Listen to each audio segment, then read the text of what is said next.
Imagine an enormous, heavily armed French galleon pulling into an Indian port in the early 18th century. Right. The sails are majestic, cannons are primed. Exactly. The crew is totally ready to plant a flag and conquer. Only when the captain steps ashore, he's essentially told he has to wait in line.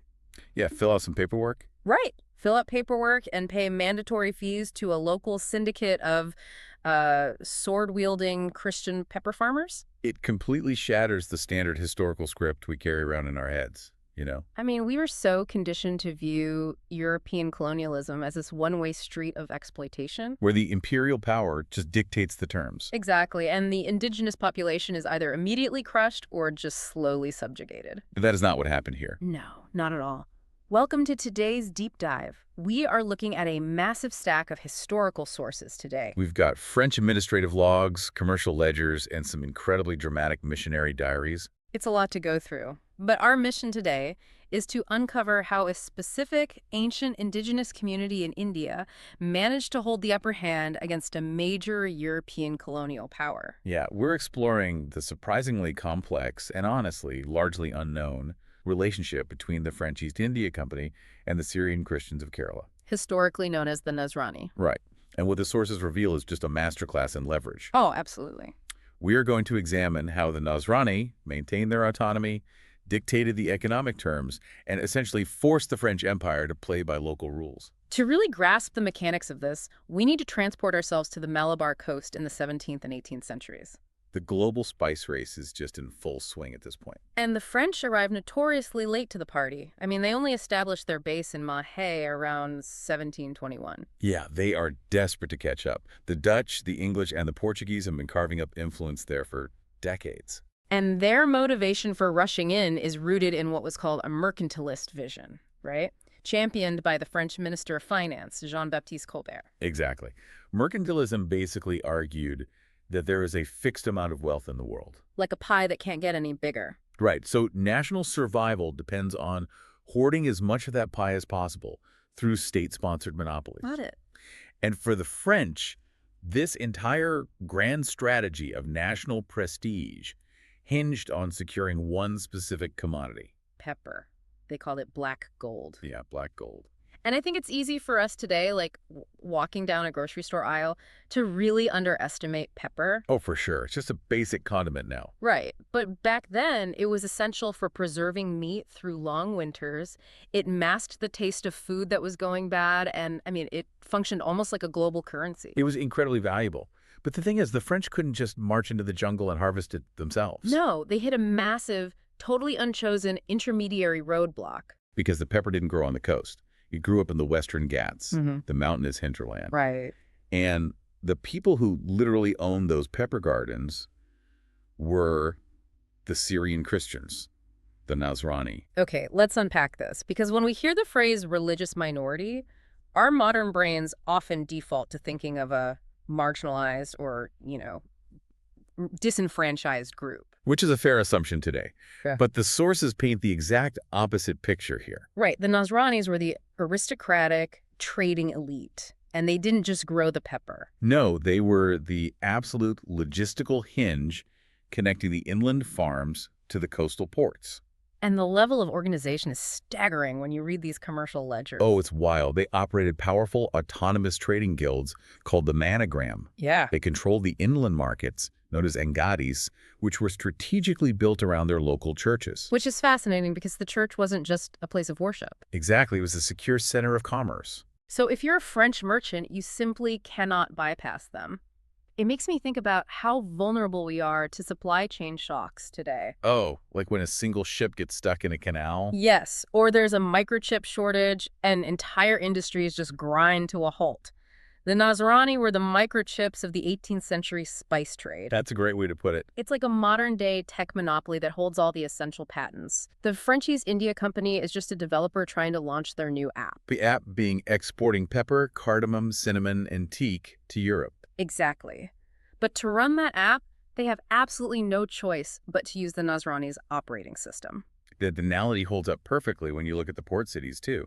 The sources note that the Nasrani were legally appointed as the official custodians of weights and measures. Wow. So they literally controlled the scales. Exactly. If they don't weigh your pepper, if they don't validate the transaction, your ships just sit empty in the harbor. Yeah. You are entirely dependent on their infrastructure to prevent fraud. What baffles me, though, is how the French reacted to this, because other colonizers tried to smash the system. Right. The Portuguese held the Synod of Diemper in 1599. Specifically to force these local Christians into Latin Catholic conformity, essentially trying to subjugate them theologically. And the British, later on, tried to absorb them merely as administrative tools. Right. So why didn't the French just roll in with cannons and take over the Engadis?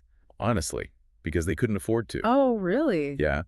The French colonial administration on the ground was plagued by rampant internal corruption.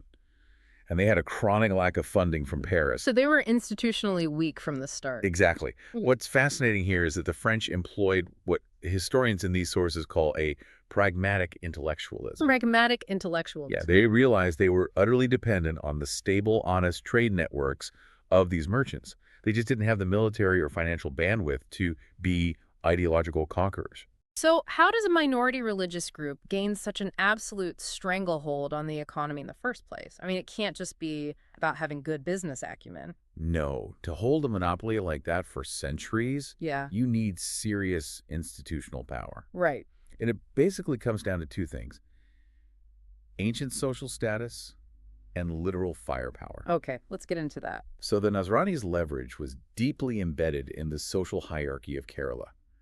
Their historical tradition claims direct descent from high-caste Nambudiri Brahmins. Brahmins who were converted by the Apostle Thomas in the 1st century, according to their tradition. Right. Which is an incredible timeline.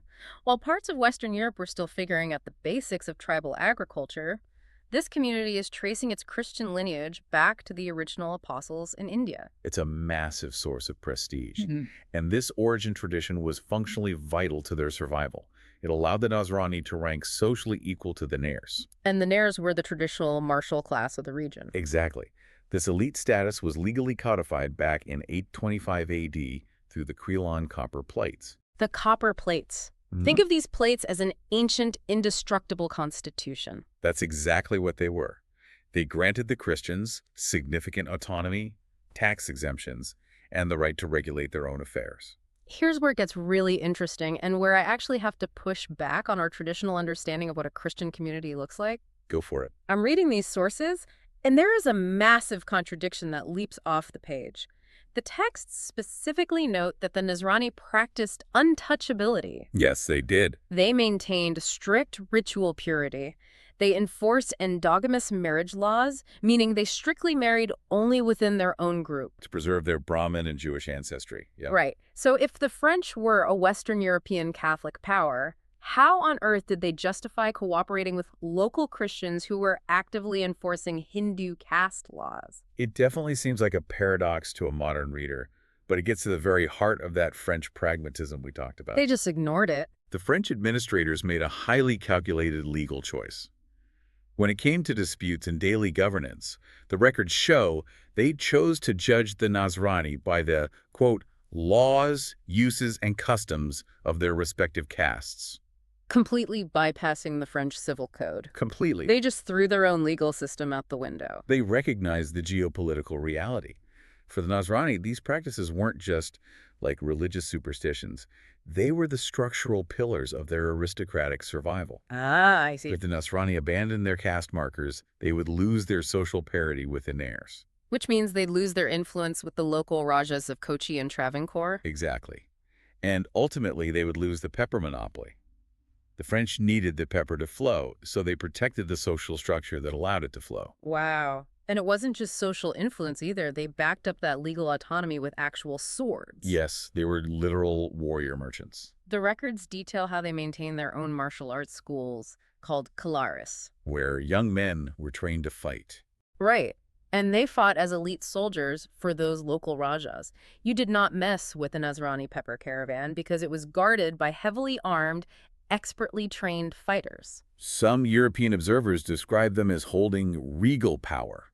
I mean, they were physically capable of defending their wealth against local rivals or European interlopers. And the French merchants understood this perfectly. Totally. But while the French merchants and administrators were perfectly happy to turn a blind eye to local customs for the sake of the spice trade, The missionaries were a whole different story. yes, the European missionaries who arrived with them had a very different reaction. This leads to a massive ideological collision in the sources. It sparks what is known as the Malabar Rites controversy. And the sources present a fascinating clash of ideologies here, completely devoid of any easy answers. So on one hand, you have the French Jesuits. Right. They acted as early intellectual scouts, and they adopted a policy of accommodation or enculturation. Meaning they looked at the Nasrani's high caste social markers and essentially said, keep them.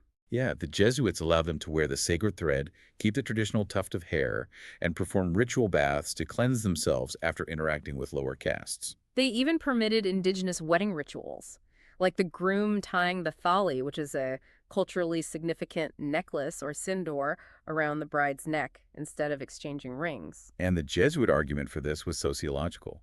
They viewed these practices as secular markers of nobility. Like wearing a signet ring or having a coat of arms in Europe. Exactly. If they forced the Nasrani to abandon them, they would be ostracized by the broader Kerala society, destroying any chance of future influence or conversions among the upper echelons. But then you have the opposing side. Rival missionary orders, specifically the Capuchins, were absolutely horrified by this. Yes, a French missionary named Father Norbert de Bar-le-Duc led the charge. He wrote a scathing text called Memoires Historiques, right? He did, and in it, he attacked the Jesuits and called the Nasrani practices barbaric and obnoxious. Wow, tell us how he really feels. I know, right? The Capuchin argument was strictly theological. They believed that accommodating these caste practices was fundamentally diluting the core doctrines of the faith. To them, you couldn't blend local religious rituals with Christian orthodoxy without corrupting the latter. Right.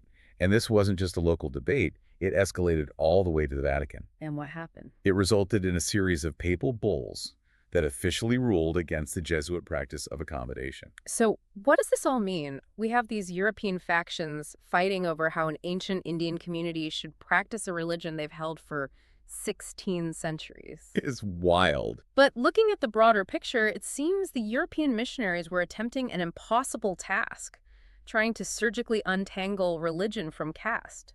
This raises an important question about the intersectional nature of this society.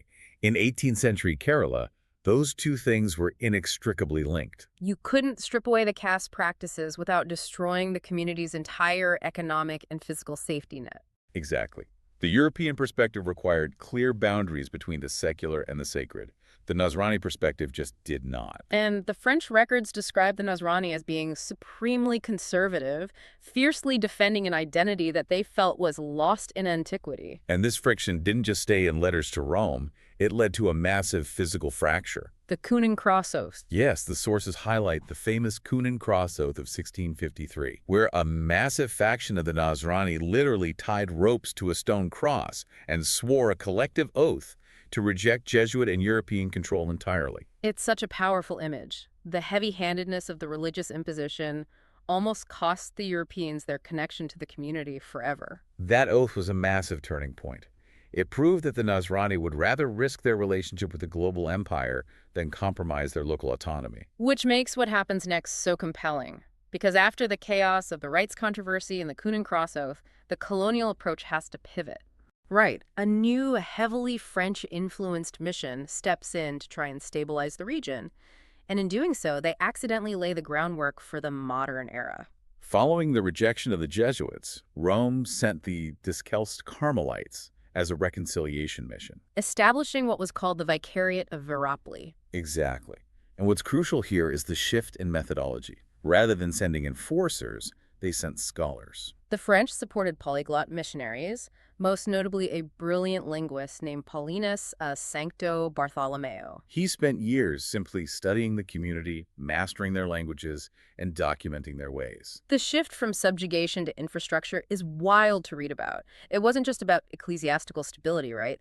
This Carmelite era brought high-level education. Yeah, they introduced the first printing presses to the region. Which is huge. They published the very first Malayalam newspapers alongside theological works in both Malayalam and Syriac. Let's consider how transformative a printing press is to a society that previously relied on oral tradition and copper plates. It totally decentralizes information. Right, it requires widespread literacy. The Carmelites realized that to maintain any influence, they had to empower an indigenous clergy, This led to the foundation of local monastic congregations, like the CMI. spearheaded by local figures like St. Kuriakosi Elias Chavara. And at the same time, the very language used to describe the community was shifting. The sources show the label Syrian becoming popularized in the 18th century. Yes, Dutch figures like Adrian Moen started using it, and it was a deliberate choice to distinguish these ancient aristocratic Christians from the newer, lower caste Latin converts made by the Portuguese. It was a legal and linguistic validation of their elite status. Yeah, And we see the French actively codifying this in their military planning, too. right, the map making. Yes. When French cartographers, like Jean-Baptiste Crozet, were drawing up military maps of Fort de Conde and the Mahe River, they didn't just map the coastline. No, they specifically labeled the interior mountainous regions as belonging to the Christians of the Sahara. The mountain Christians.